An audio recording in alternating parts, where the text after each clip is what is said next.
জনাইছে এই মুহূৰ্তৰ এক ব্ৰেকিং নিউজ 26 এপ্ৰিল অৰ্থাৎ কাইলৈ ৰাজ্যত বন্ধ থাকিব সকলো বিদ্যালয় কাৰ্যালয় বন্ধ থকাৰ কথা ঘোষণা কৰিছে আৰু 6খনকৈ জিলাত ৰাজহুৱা বন্ধ ঘোষণা কৰিছে চৰকাৰে কোন কোন জিলাত এই বন্ধ ঘোষণা কৰাব আমি জনাইছো প্ৰত্যেকগৰাকী দৰ্শকক যে দ্বিতীয় পৰ্যায়ৰ নিৰ্বাচনৰ বাবে থাকিব বন্ধ স্কুল কলেজ নগাঁও ডিফু শিলচৰ কৰিমগঞ্জ দৰং উদালগুৰিত থাকিব বন্ধ আৰু নিৰ্বাচনী প্ৰস্তুতিৰ বাবে ঘোষণা কৰিছে নিৰ্বাচনী আয়োগৰ জৰিয়তে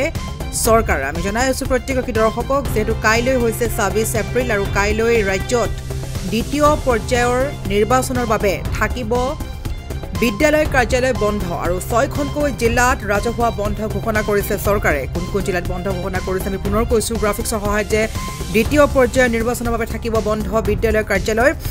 নগাঁও ডিফু শিলচৰ কৰিমগঞ্জ দৰং উদালগুৰিত থাকিব বন্ধ আৰু নিৰ্বাচনী প্ৰস্তুতিৰ বাবে ঘোষণা কৰিছে আৰু যেটো প্ৰথম পৰ্যায়ৰ নিৰ্বাচন সমাপ্ত হোৱাৰ পিছতে কাইলৈ ৰাজ্যত হ'ব দ্বিতীয় পৰ্যায়ৰ 18 সংখ্যক লোকসভা নিৰ্বাচন আৰু কাইলৈ দিনটোত ৰাজ্যৰ 6খনকৈ জিলাত ৰাজহুৱা বন্ধ ঘোষণা কৰিছে নগাঁও ডিফু শিলচৰ কৰিমগঞ্জ দৰং উদালগুৰিত থাকিব বন্ধ নিৰ্বাচনী প্ৰস্তুতিৰ বাবে নিৰ্বাচনৰ বাবে এই ঘোষণা কৰিছে বন্ধ ঘোষণা কৰিছে 6খনকৈ জিলাত ৰাজহুৱা বন্ধ ঘোষণা কৰিছে আৰু কাইলৈ দিনটোত বিদ্যালয় কাৰ্যালয় সম্পূৰ্ণভাৱে বন্ধ থাকিব বুলি জানিব পৰা গৈছে 26 এপ্ৰিল অৰ্থাৎ কাইলৈ ৰাজ্যত থাকিব বন্ধ সকলো বিদ্যালয় কাৰ্যালয় 6খনকৈ জিলাত ঘোষণা কৰিছে ৰাজহুৱা বন্ধ আমি পুনৰ কৈছো 6খনকৈ জিলা হৈছে নগাঁও ডিফু শিলচৰ কৰিমগঞ্জ দৰং আৰু উদালগুৰি আৰু এইকেইখন জিলাত থাকিব সম্পূৰ্ণভাৱে বিদ্যালয় কাৰ্যালয় বন্ধ কাইলৈ দিনটোৰ বাবে নিৰ্বাচনী প্ৰস্তুতিৰ বাবে এই ডাঙৰ ঘোষণা কৰিছে চৰকাৰে কাইলৈ দিনটোত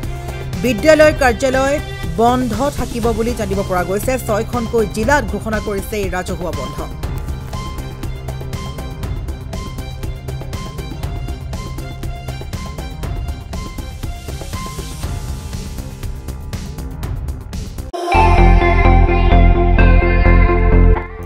আপুনিও ভুগিছে নেকি গেছৰ সমস্যাত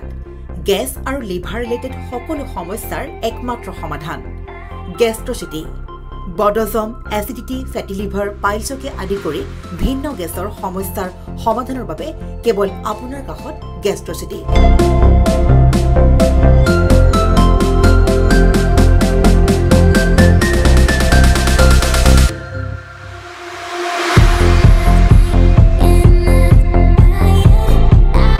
ভিজিট কৰক গেষ্ট্ৰচিটি গুৱাহাটী হাতীগাঁও চাৰিআলি যোগাযোগ নম্বৰ 7577999909